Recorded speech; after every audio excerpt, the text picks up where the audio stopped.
मित्रांनो, ठरलं तर मग या मालिकेच्या आजच्या भागामध्ये अर्जुन सायलीला विचारतो अद्वैत कसा आहे.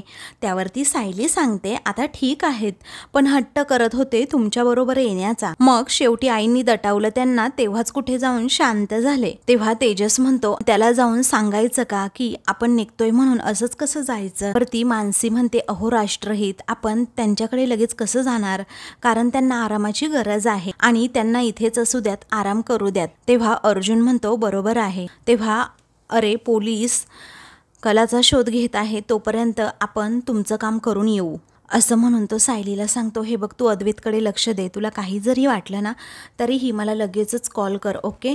तेव्हा सायली म्हणते हो ठीक आहे. तेव्हा आता ते तिघेही बाहेर जायला निघतात. दुसरीकडे सरोज ही कलाच्या काळजीमध्ये असते आणि रडत असते.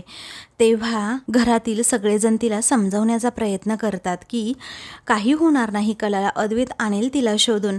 मग आबांनाच सरोज सांगते बघा ना अद्वैतला कॉल करून काही समजलं तर. मग दुसरीकडे अद्वैतला सारखीच कलाची आठवण येत असते.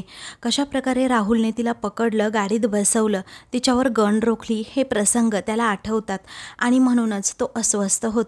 तेवढ्यातच आबांचा फोन येतो आणि मग ते कलाविषयी विचारू लागतात. तेव्हा आता अद्वैत म्हणतो आबा मी ठीक नाहीये आणि कलाचा हे अजून पत्ताच नाहीये, नक्की कुठे आहे ती. आबा विचारतात मी येऊ का तिकडे. तो म्हणतो नका आबा, नाही गरज येण्याची, मी आता अर्जुनच्या घरी आहे, थोडा वेळ वाट बघेन आणि पुन्हा तिला शोधायला जाईल. त्यानंतर आबा आणि अद्वैत दोघेही फोन ठेवतात. सरोज विचारते आबा काय झालं, कला सापडली का. तेव्हा नाही अजून, अद्वैतलाच तिची काळजी लागली असं ते म्हणतात. दुसरीकडे मानसी, तेजस, त्याचबरोबर अर्जुन हे तिघेही कुमुद मावशीचा शोध घेण्यासाठी आलेले असतात. तेव्हा आता त्यांना माहीत असतं की नक्की घर कुठे आहे आणि त्या घर चालवायच्या, म्हणूनच एका मुलाला ते विचारतात इथे कुमुद मावशी कुठे राहतात. तेव्हा तो मुलगा लगेचच ॲड्रेस सांगतो. मग दुसरीकडे महिपतची जी माणसं असतात ती आता कुमुद मावशीला किडनॅप करणार असतात, कारण गायत्रीने त्यांना तसं काम सांगितलेलं असतं. ते कुमुद मावशीच्या घरात शिरतात आणि लगेचच कुमुदचं लक्ष नसताना तिचं तोंड बांधतात, ती मोठ्याने ओरडू नये यासाठी, आणि लगेचच तिचे हातपाय बांधून तिला एका पोत्यातच टाकतात.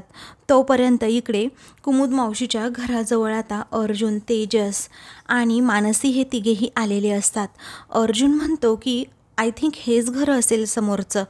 मग तेजस दार ठोठावतो आणि मावशी मावशी असा आवाज देतो, परंतु आतून काहीही प्रतिसाद येत नाही. त्यानंतर ते गुंड असतात ना, ते कुमुदला घेऊन पोत्यात भरून निघालेले असतातच. तर आता इकडे तेजस आणि मानसी मावशी मावशी असा आवाज देत असतात. ची जी माणसं असतात ती निघालेली असतानाच त्यातीलच एकाचा धक्का अर्जुनला लागतो.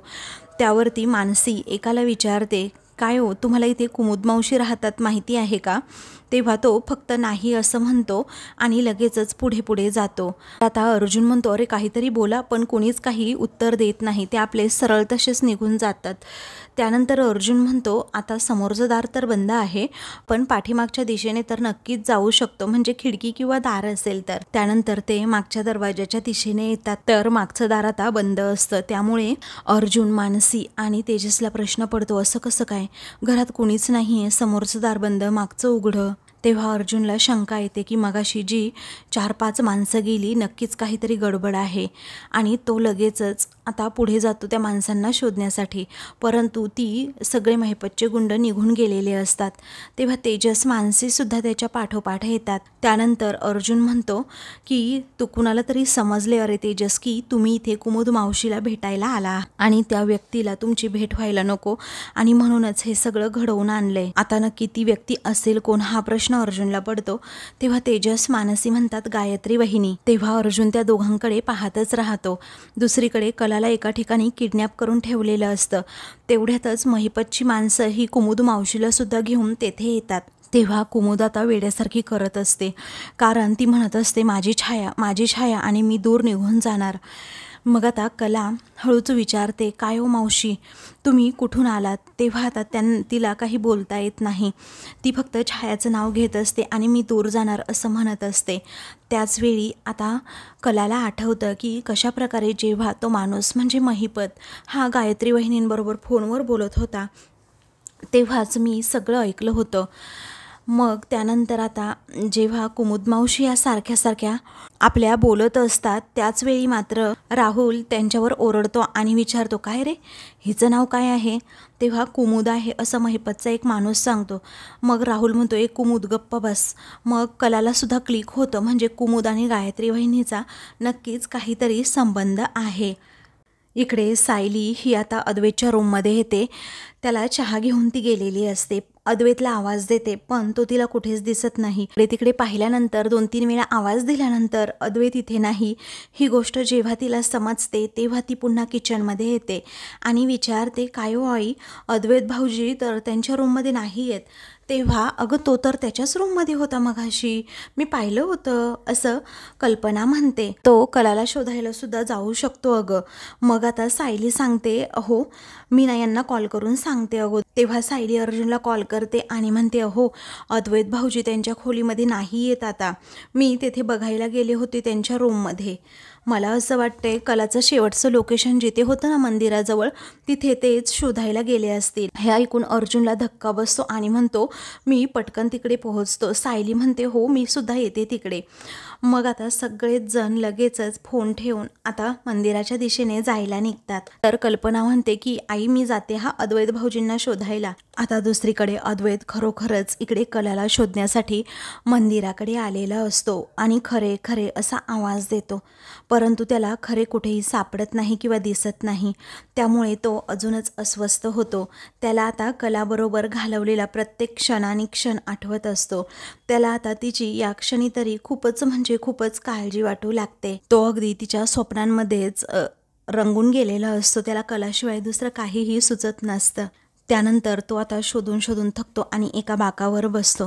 म्हणतो, खरे अगं तुला कुठे शोधू, तू इथेच असायला हवी होती. त्यानंतर तो रडत असतो आणि म्हणतो, खरे तू काहीही कर परंतु माझ्यापर्यंत ये म्हणजे येच, कारण मला आता काहीही सुचत नाहीये. मग आता तो तिच्याच आठवणीमध्ये रडत असताना सायली नेमकी तेथे येते आणि अद्वैतच्या खांद्यावर हात ठेवत म्हणते की अद्वैत भाऊजी, हो मला माहिती होतं तुम्ही अगदी इथेच असाल म्हणून, असे न सांगता का निघून आलात? पण त्यावेळी अद्वैत म्हणतो, काय करणार मग, कारण खरेही कुठे म्हणजे कुठेच सापडत नाही. मग घरात बसून मी आराम तरी कसा करू? काहीही होऊ दे वहिनी, खरे सापडायलाच हवी म्हणजे सापडायलाच हवी. त्यानंतर सायली ही अद्वैतला आता मंदिरात घेऊन जाते. दुसरीकडे कलाचा हात बांधलेला असतो एका रशीने. ती हार न मानता दाताने आता रशीचा गाठ सोडत असते. इकडे सायली ही मंदिरात आता अद्वैतला घेऊन येते आणि त्याचबरोबर भजनामध्ये तल्लीन होत. तेवढ्यातच तेथे तेजस, मानसी आणि अर्जुन देखील येतात आणि तिघेही देवाकडे प्रार्थना करत असतात की कला लवकरात लवकर सापडू देत. तर इकडे कला ही भजनाचा आवाज ऐकते आणि तिला आवाज जरा ओळखीचा वाटतो. तिला समजतं आपण तर एका मंदिराशेजारी आहोत. इकडे आता भजन चाललेलं असतं, सगळेजण भजनामध्ये तल्लीन झालेले असतात. दुसरीकडे कला एक आयडिया करणार असते, कारण आता महिपतचा जो माणूस तेथे बसलेला असतो त्याला अगदी गाढ झोप लागलेली असते. मग कला हळूहळू पुढे जायला निघते, कारण त्याचा मोबाईल तिला घ्यायचा असतो. त्यानंतर आता कुमुद म्हणते, काय काय कुठे चाललीस ग, कुठे चाललीस तू? तेव्हा कला म्हणते, मावशी जरा ऐका, तुम्हाला इथून बाहेर पडायचं आहे ना? मग त्या मावशी म्हणतात, हो पडायचं आहे बाहेर, त्यामुळे हो मी राहते शांत, असं कुमुद म्हणते. त्याला कळू न देता हळूच पुन्हा एकदा पुढे जाते. तर इकडे अजूनही सगळेजण अगदी भजनामध्ये तल्लीन झालेली असतात आणि अद्वैत आता कला लवकर सापडावी यासाठी प्रार्थना करत असतो. दुसरीकडे कला ही आता प्रयत्न करून पुढे जातेच आणि टेबलवर ठेवलेला त्या माणसाचा मोबाईल स्वतःजवळ घेते. त्यानंतर ती आता लगेचच फोन हातात घेऊन लॉक उघडते आणि चांदेकरला म्हणजे अद्वैतला कॉल करत असते, परंतु त्याचा फोनच स्विच ऑफ असतो. त्यामुळे आता कला मनात विचार करते, बापरे या चांदेकरचा फोन का स्विच ऑफ असेल, पण आता काय करू, कुणाला कॉल करू मी? त्यानंतर ती म्हणते, अरे बापरे माझं तर लक्षातच नाही, पण सायलीचा नंबर आहे ना मला पाठ. मग आता ती लगेचच सायलीला कॉल करते. सायलीच्या हातातच मोबाईल असल्यामुळे आता सर्व गोष्टी सोप्या होतात, कारण सायली लगेचच कॉलसुद्धा रिसीव करते. कला हळू आवाजातच म्हणते, मी कला बोलतीये. त्यावेळी आता सायली लगेचच फोन स्पीकरवर टाकते. तेव्हा अद्वैत म्हणतो, ए खरे अगं कुठे आहेस, कुठे तू? तेव्हा ती म्हणते, आम्ही मंदिराच्या आसपास आहोत, त्या राहुलने इथे कुठेतरी आम्हाला बांधून ठेवले, मग आता आम्ही सुद्धा मंदिरातच आहोत, असं अद्वैत म्हणतो. त्यावेळी मला मंदिराच्या उजव्या साईडनं भजनाचा आवाज येतोय असं कला सांगते. मग आता सगळेजण एक एक प्रकारे लिंक लावू लागतात. अर्जुन म्हणतो मग आपल्या डाव्या साईडला असेल कला. त्याचवेळी सायली म्हणते तू ठीक आहे ना? कला म्हणते हो, पण लवकरात लवकर आम्हाला इथून निघायला हवं. की ही जागा कोणती असेल याचा अर्जुन विचार करत असतो. तेव्हा आता तेजस एकदम शांत होतो आणि तो लगेचच भजन गाऊ लागतो. तेव्हा कलापर्यंत तो आवाज पोहोचतो. मग कला विचारते हा तेजस भाऊजींचा आवाज आहे का? तेव्हा सगळेजण म्हणतात हो हो. मग आता बरोबर मला उजव्या बाजूने हा आवाज येतोय असं लगेचच कला सांगते. अर्जुन भाऊजी बघा ना, हो मला असं वाटतं इथे गोडाऊन आहे आणि त्या गोडाऊनमध्ये आम्हाला बांधून ठेवलंय, तुम्ही या लवकर. तेव्हा तो म्हणतो हो काळजी करू नकोस कला, आम्ही येतोय. म्हणून तो आता फोन ठेवतो. त्यानंतर आता कलाला सुद्धा आनंद होतो की बरं झालं मला वाचवण्यासाठी आता अद्वैत आणि अर्जुन त्याचबरोबर तेजस हे तिघेही येणार. इकडे सायली म्हणते मी येऊ का हो तुमच्याबरोबर? तेव्हा अर्जुन म्हणतो नको, तिकडे नक्की काय सिच्युएशन आहे आम्हालाच माहीत नाही, त्यामुळे तू आणि मानसी इथेच थांब. तेव्हा ती हो असं म्हणते. तर कला आता लगेचच त्या दोघांची वाट पाहू लागते. इकडे सायली, तेजस आणि मानसी हे तिघेही अजूनही भजन करत असतात लवकरात लवकर कला सापडावी यासाठी. मग आता दुसरीकडे अर्जुनला ते लोकेशन बरोबरच आता समजतं, त्यामुळे तो अद्वैतला घेऊन आता त्या ठिकाणी येतो. तर आता महिपतच्या माणसाला खबर लागते की इथे कुणीतरी कलाला वाचवण्यासाठी आले, म्हणून तो दार उघडून लगेचच आतमध्ये येतो. तसंच अद्वैत आणि अर्जुन हे दोघेही आता त्याचं तोंडच दाबतात आणि त्याला चांगला चोप देत बदडून काढतात. आता तेथे सगळीकडे अंधार असल्यामुळे अद्वैतला व्यवस्थित काही दिसत नाही. सगळीकडे अगदी बॉक्सेस असतात. त्यानंतर अर्जुन आता आणि अद्वैत हे दोघेही आता त्या बॉक्सेसवरच लाथ मारतात. त्यामुळे आता लगेचच कला आणि कुमुद मावशी या दोघीही तेथे असतात. तेव्हा अद्वैत आता कलाकडे खूप वेळ पाहतच राहतो. तर कलालाही अद्वैत दिसल्यामुळे तेवढाच आनंद होतो. मग त्यानंतर आता जो गुंड असतो ना तो असा पटकन खाली पडतो. अद्वैतने त्याला जोराची अशी लाथच घातलेली असते. आता अद्वैतने अगदी हिरोसारखी एंट्री घेतलेली असते आणि कलाला ती फारच आवडते आणि म्हणूनच कला ही खूप वेळ अद्वैतकडे पाहतच राहते. तिचा खरं तर डोळ्यांवर विश्वास बसत नाही की हा चांदेकर मला वाचवण्यासाठी इथे आला आहे, म्हणून तिची त्याच्यावरून नजर हटत नाही. तर अद्वैतचं देखील असंच होतं की मी खरेला पाहतोय समोर आणि ती अगदी सुरक्षित आहे, म्हणून त्यालाही विश्वास बसत नाही की समोर खरेच आहे म्हणून. तर आता तो हळूहळू कलाजवळच येत असतो.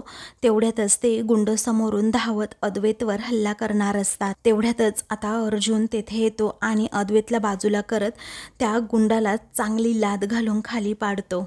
आता ते दोन्हीही गुंड पुन्हा एकदा अर्जुनवर धावून जातात. तर अर्जुन अगदी त्यांना पुरूनच उरतो आणि त्यांना चांगला चोपून काढतो. लाथा आणि बुक्क्यांनी त्यांना मारतो. एकीकडे अर्जुन हा गुंडांची धुलाई करतो तर दुसरीकडे अद्वैत हा अगोदर कलाचा हात सोडतो आणि पाय देखील. तेव्हा कला आणि अद्वैत अगदी एकमेकांच्या जवळ असतात आणि एकमेकांकडे खूप वेळ पाहतच राहतात. पण आता नेमका एक गुंड तेथे येतो अद्वैतवर हल्ला करणार. तेव्हा अद्वैतला ते समजतं. एका हातानेच तो त्याला असा बाजूला पाडतो आणि त्याच्याशी 2 हात करून चांगलाच आता त्याची धुलाई करतो. त्याला अगदी खाली पाडतो. त्याच्या छातीत खूप दुखू लागतो, कारण अद्वैतने आता त्याच्या छातीतच लाथ घातलेली असते. तोपर्यंत इकडे कला ही कुमुदा मावशीचे हात आता रशीने सोडते. तर फायनली आता कला आणि कुमुद मावशी यांचे हात आणि पाय सुटलेले असतात.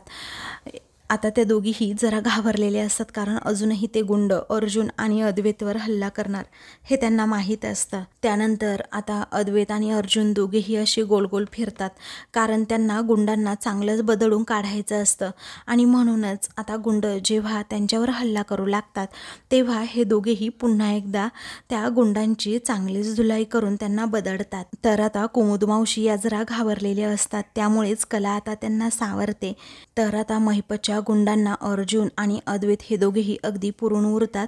त्यांची चांगलीच धुलाई करतात. या दोघांनी आता शर्थीचे प्रयत्न करून कला आणि कुमुद मावशीला शेवटी सोडवलेलं असतं. मग ते गुंड घाबरूनच आता लगेच तेथून पळूनच जातात. त्यामुळे अर्जुन आणि अद्वैत या दोघांनाही खूपच आनंद होतो. तरीही आता अर्जुन आणि अद्वैत अगोदर खात्री करून घेत असतात. इकडे तिकडे पाहत असतात की अजून कुठे ही माणसं लपली आहेत का, कारण कधीही ती अटॅक करू शकतात. आता खरं तर त्यांना कोणी तिथे दिसत नाही. अद्वैत आणि कला हे दोघेही एकमेकांकडे पुन्हा एकदा पाहतात. अद्वैत पटकनच कलाला आपल्या जवळ घेतो आणि तिला घट्ट मिठी मारतो, कारण कला आता भेटली याचा आनंद त्याच्या चेहऱ्यावर असतो. आता त्या दोघांनाही कसलंच भान राहिलेलं नसतं, कारण ते दोघेही आता पहिल्यांदाच एकमेकांना अशा घट्ट मिठीमध्ये घेतलेलं असतं. अद्वैतलाही तेवढाच आनंद झालेला असतो, कारण त्याला तिची खूपच काळजी वाटत असते. तेव्हा अर्जुन आता त्या दोघांकडे पाहून मात्र हसत असतो. त्यानंतर अद्वैत हा कलाला म्हणतो, मला असं वाटलं होतं की तुम्हाला पुन्हा कधी म्हणजे कधीच दिसणार नाही की काय. मग ते दोघेही पुन्हा एकदा एकमेकांच्या डोळ्यांमध्ये पाहू लागतात. त्यावेळी अर्जुनलाच अगदी लाजल्यासारखं होतं आणि तो त्या दोघांना असं जरा भानावर आणतो. ते दोघेही लगेचच गडबडतात. त्यानंतर कुमुद मावशीसुद्धा या इकडे तिकडे पाहत असतात. त्यांना तर काही कळतच नसतं. तेव्हा अर्जुन म्हणतो, हे पहा लव बर्ड्स, मी तुम्हाला डिस्टर्ब करतोय, परंतु तुम्हाला माहिती आहे का, आपल्याला इथे जास्त वेळ अजिबातच थांबता येणार नाही आहे.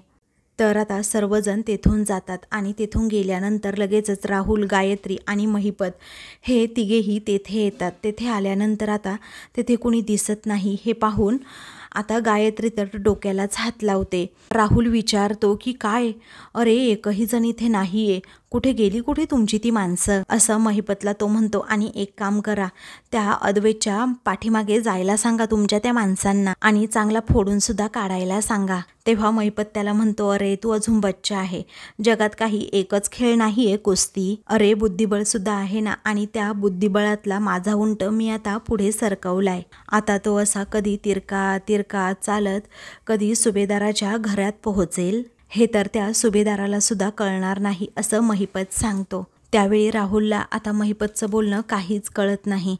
त्यामुळे आता तो विचारतो, म्हणजे नक्की काय. तेव्हा आता गायत्री म्हणते, म्हणजे कला ही कुमुद मावशीला घेऊन पळाली नाहीये, तर महिपतने काय केलंय, त्यांना फक्त पळू दिलंय. तरीही राहुलला काही समजत नाही. तो म्हणतो, काय बोलताय तुम्ही, मला खरंच कळत नाहीये. त्यावरती आता महिपत म्हणतो, हे पहा, महिपतचा खेळ समजायला अजून तुला खूप टाईम आहे बाळा, कळलं का, मी तुला नंतर सांगतो. तेव्हा मावशी, ए मावशी, असा आता लगेचच महिपत आवाज देतो. त्यावेळी आता महिपतचा आवाज ऐकून कुमुद मावशी या बाहेर येतात. तेव्हा आता नक्की ह्या कोण आहेत, असं आता लगेचच राहुल विचारतो. त्याच्या तर डोक्यात मुंग्याच येतात, हे नक्की काय चाललंय. तेव्हा आता ह्या कोण आहेत, असं तो पुन्हा पुन्हा विचारतो. त्यावेळी गायत्री सांगते, ह्या आहेत माझ्या कुमुद मावशी. मग पुढे आता महिपत म्हणतो, मगाशी जी पळाली ना, ती विष पसरवणारी मावशी होती, आणि नंतर हे सुभेदारांना कळणार सुद्धा नाहीये. आणि जेव्हा हे सुभेदारांना कळेल ना, तेव्हा प्रत्येक सुभेदाराच्या अंगामध्ये कुमुद मावशीने त्या दुसऱ्या विष पसरवलेलं असेल, असं महिपत सांगतो. मग आता तो म्हणतो की जेव्हा ते कळेल ना, तेव्हा एका क्षणात सगळे काळे निळे पडून तडफडून मरतील. एका क्षणातच आपले सगळे शत्रू एकाच वेळी जाणार. आणि म्हणूनच म्हणलं, बच्चा आहेस, अजून तू बच्चा आहेस, असं म्हणून महिपत राहुलच्या खांद्यावर हात ठेवून आता त्याला बच्चा असंच म्हणत असतो.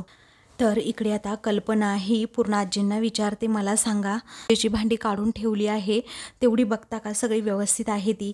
त्यावरती पूर्ण आजी म्हणतात, ते राहू दे बाळा, आता मला एक सांग, अगं अर्जुनचा कॉल आला होता का. तेव्हा कल्पना म्हणते, नाही अजून माहीत, आता मी त्याला कॉल करते हा, असं म्हणून ती आता पूजेची भांडी पुढे ठेवणार आणि कॉल करणार.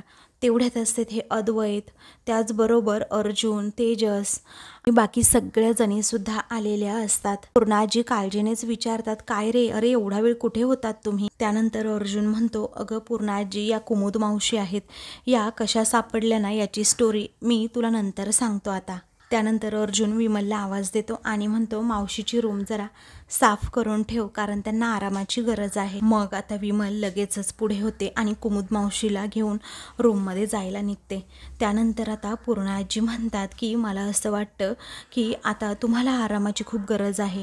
तुम्ही एक काम करा बरं, सगळेजण आपापल्या खोल्यांमध्ये जा आणि आराम करा. आपल्याला आता पुढे जन्माष्टमीच्या तयारीला सुद्धा लागायचंय. तेव्हा ते सगळेजण तेथून जातात. तर कल्पना म्हणते पूर्णाई चला, तुम्हाला सुद्धा आता आरामाची खूप गरज आहे.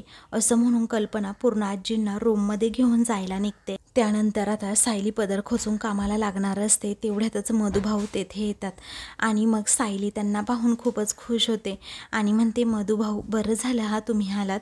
आता उद्याशिवाय निघायचं नाही हा इथून, कारण विमलताईंनी तुमची खोलीसुद्धा साफ करून ठेवली असेल. त्यावरती मधुभाऊ म्हणतात मला थांबता येणार नाही साऊ, मी हवं तर उद्या पूजेसाठी पुन्हा येतो. पण बाळा तू खूपच थकल्यासारखी वाटतीये. तेव्हा सायली सांगते काय सांगू तुम्हाला मधुभाऊ, अहो खूप दगदग झालीये, अहो खूप झोप येते खरं तर, पण खूप कामं सुद्धा पडली आहेत. तेव्हा मधुभाऊ आता मनातच विचार करतात की सायलीशी बोलण्याची ही अजिबातच योग्य वेळ नाहीये. तिला तिच्या भूतकाळाविषयी ऐकलं तर ऑलरेडी खूपच त्रास होतो. त्यामुळे मलाही असंच वाटतंय सणासुदीच्या दिवशी उगीच तिच्या बाबतीत काही वेडवाकडं व्हायला नको. त्यावरती ते विचारात पाहून सायली विचारते हो कसला विचार करताय मधुभाऊ, तुम्हाला काही माझ्याबरोबर बोलायचंय का? त्यावरती मधुभाऊ म्हणतात नाही बाळा, तुझ्या चेहऱ्यावर जो थकलेपणा आहे ना त्याचाच विचार करतोय. तेव्हा सायली विचारते मधुभाऊ तुम्हाला सांगू आता मला सध्या कसली गरज आहे, तुमच्या मांडीवर डोकं ठेवून शांतपणे झोपायचंय मला. कारण तुम्ही जेव्हा माझ्या डोक्यावर ना हात फिरवता तेव्हा मला असं वाटतं की कुठलंच संकट कधीच वर असं येणारच नाही. कारण आईचा स्पर्श कसा असतो ना हे मला नाही माहीत मधुभाऊ, कारण तुम्हीच माझी आई आणि बाबा आहात ना. मग आता लगेचच सायली मधुभाऊंना मिठी मारते. तेव्हा मधुभाऊंच्या डोळ्यातून पाणी येतं आणि ते म्हणतात मी तुला तुझे हक्काचे आई बाबा मिळवून देणारच आहे ग सायली, पण ठोस काहीतरी पुरावा हाती लागल्याशिवाय मी खरंच कुणाला काही सांगणार नाही. तेवढ्यातच पूर्ण आजींचा सायलीला आवाज येतो की अगं त्या कुमुद मावशींना काय हवं नको ते बघ आता.